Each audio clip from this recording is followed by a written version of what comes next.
Hey guys, welcome back into my YouTube channel and Hare Krishna to everyone. And today I'm gonna talk about the most asked question. एक मैंने Instagram पे story लगाई थी जिस पे मैंने पूछा था कि आप लोगों को क्या क्या वीडियोस चाहिए, तो मैंने आइडियाज़ लिए थे जनरली. सबके जनरली यही मैसेजेस थे कि what should we do after your exams basically और बिफोर योर रिजल्ट, क्योंकि रिजल्ट आने के बाद तो ऑब्वियसली यू नो कि तुम्हें क्या करना है, चाहे वो प्रोफेशनल हो चाहे एग्जीक्यूटिव हो. So I am gonna talk about कि एग्जीक्यूटिव हो या प्रोफेशनल हो, इसी वीडियो में मैं पूरा लेके चलूँगा. फर्स्ट थिंग इज़ दोनों लोग देख सकते हो. सेकेंड थिंग इज अगर आपने एक ग्रुप दिया है या दो ग्रुप दिया है या ऐसा कुछ है आपके साथ, सी अभी तक मोस्ट प्रॉब्ली 2 महीने बचे हैं रिजल्ट के लिए. ठीक है, डोंट वेट फॉर रिजल्ट्स. अगर बहुत ख़राब पेपर गए हैं, स्टार्ट विथ योर प्रिपरेशन. ठीक ठाक गए हैं, लग रहा है कि पास हो जाएंगे, then start with your another group. Don't wait for the result और don't waste your time at all. I am telling you, क्योंकि ये टाइम है, इसके बाद थोड़े फेस्टिवल्स आ जाएंगे, तो ये टाइम तुम रिकवर कर सकते हो उनको कवर करने में. ठीक है, अगर फेस्टिवल में थोड़ा बहुत टाइम गया भी तो अभी शुरू करना स्टार्ट कर दो पढ़ाई. ठीक है.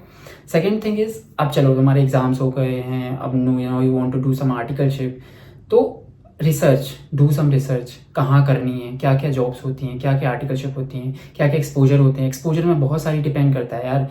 CS आर्टिकलशिप सिर्फ लिस्टेड कंपनी और फर्म में नहीं होती है, ये बहुत बड़ा मिथ है. बहुत सारी कंपनियां होती हैं, अलग अलग टाइप्स की कंपनियां होती हैं. NBFC होते हैं, बैंक्स होते हैं. Listed company is not just कि सिर्फ लिस्टेड कंपनी होता है. It's not about just listed company, it's about तुम्हारा M&A का एक्सपीरियंस, मर्जर एक्विजिशन हो गया, और तुम्हारा जो भी फंडिंग से रिलेटेड होगी, private issues, FEMA compliances, FDI compliances, PMLA compliances, data privacy, IBC. There hundreds of opportunities. You have to think where you have to go. You just don't limit yourself in the CS articleship की internship की भाई CS articleship में मैं CS वाला काम देखूंगा, form filing और minutes बनाऊंगा, बोर्ड एजेंडा. देखो ये सबको आता है, ये this is our bread and butter, आना चाहिए, ये सब जगह सीखोगे, दैट इज योर काम. पर उसके बाद तुम्हें क्या सीखना है, कहाँ तुम्हें ग्रो करना है, टैक्स में जाना है, फंडिंग में जाना है, प्राइवेट इक्विटी में जाना है, IPO में जाना है, SME IPO है, सोशल स्टॉक एक्सचेंज आ गया अब तो. I mean there is a hundred of think about it, तुम्हें जाना कहाँ है. सेकेंड थिंग इज अपनी हॉबी पे ध्यान दे सकते हो. कुछ भी अपनी हॉबी एक डेवलप करो, उस पर काम करो. Because generally I what use to do is, मुझे आर्टिकलशिप करनी थी तो I use to think about कि कहाँ आर्टिकलशिप करनी है, किस जगह पे करनी है. वीडियोस देखता था कैसी इंटर्नशिप कहाँ लगेगी, कितना पैसा लगेगा, क्या होगा. किसी के EDP बची होंगी. You start with your EDP. Professional exam के बाद अगर तुम्हारे पास अभी टाइम है, जिसने EDP नहीं किए, स्टार्ट योर EDP, खत्म कर दो. EDP खत्म करके कर दो, तुम्हें ब्रेक भी मिल जाएगा, लोग भी मिल जाएंगे, क्योंकि EDP फिजिकल मोड में तुम्हें कहीं जाना होता है चैप्टर ऑफिस में, तो वो सबसे अच्छा अपॉर्चुनिटी होता है कि लोग मिलते हैं, सबसे बातें होती हैं. So it will be fun. You should start your EDP. Electronic mode है, वो भी कर सकते हो. सेकेंड थिंग इज, सेकेंड हो गया. थर्ड में हॉबी डेवलप करो, कुछ भी अच्छा, मतलब बुक रीडिंग, अपनी कम्युनिकेशन पे ध्यान दो, इंटरपर्सनल स्किल्स पे ध्यान दो, जो कि मैं भी करता था एक टाइम पे. अभी तो I am good with that and not good with that, but still basic तो आता है, हो जाता है.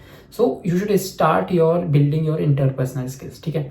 Now comes the fourth thing. क्या कर सकते हो, टू विजिट MCA की वेबसाइट, SEBI की वेबसाइट, NSC BSc की वेबसाइट्स. ठीक है, इन पे अपडेट्स आते हैं, इनको पढ़ो. You should read law, you should read bear acts. तो इनसे क्या होगा, तुम्हें समझ में आएगा कि you should know something about the industry, की क्या चल रहा है, क्या अमेंडमेंट्स आ रहे हैं. छोड़ो, वो एग्जाम्स के अमेंडमेंट्स नहीं है, तुम्हें जाके वेबसाइट में देखना है कैसे अमेंडमेंट्स आते हैं, कैसे वो गजेट रिलीज होता है और कहाँ पे अमेंडमेंट आते हैं. सब basic things you should know. ठीक है. नहीं है, MCA की वेबसाइट में जाओ, फॉर्म वहाँ पे देखेंगे, अपनी ID बना लो वहाँ पे MCA में जाके, और फॉर्म्स होते हैं, फॉर्म्स की किट निकालो, इंस्ट्रक्शन किट निकालो, देखो फॉर्म्स भरे कैसे जाते हैं.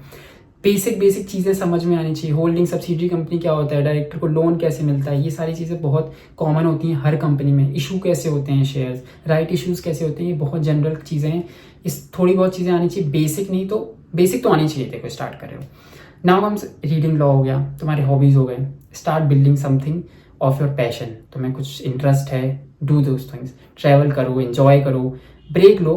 और अगर तुम्हें पढ़ाई करनी है then you should do study as well.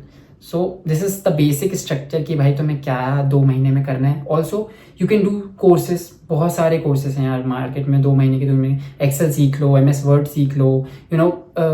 ICSI भी बहुत सारी कोर्सेज कराती है. आई डोंट थिंक स्टूडेंट्स के लिए है कि नहीं, उसमें मुझे जनरली मेंबर्स का ही दिखता है. बट आई थिंक मैं उसके लिए भी एक नया वीडियो बना दूंगा कि किस में कौन कौन से कोर्स कर सकते हो. But there are hundreds of courses in the market, you can do all those things. SEBI के हैं, NISM के हैं, NSC करवाती है. ठीक है, अपनी इंस्टीट्यूट भी करवाती है. Do those things. So you have to research first of all what you have to do. यहाँ पे मैं वीडियो बना दिया, मैंने 4-5 चीज़ें बोल दी, you can do all those things, but you can do yourself also कि तुम्हें क्या सब लग रहा है, तुम्हें क्या करना चाहिए. Yeah, that's it. If you think you have watched till here, then do comment and like and share. Thanks. Bye bye. Hare Krishna.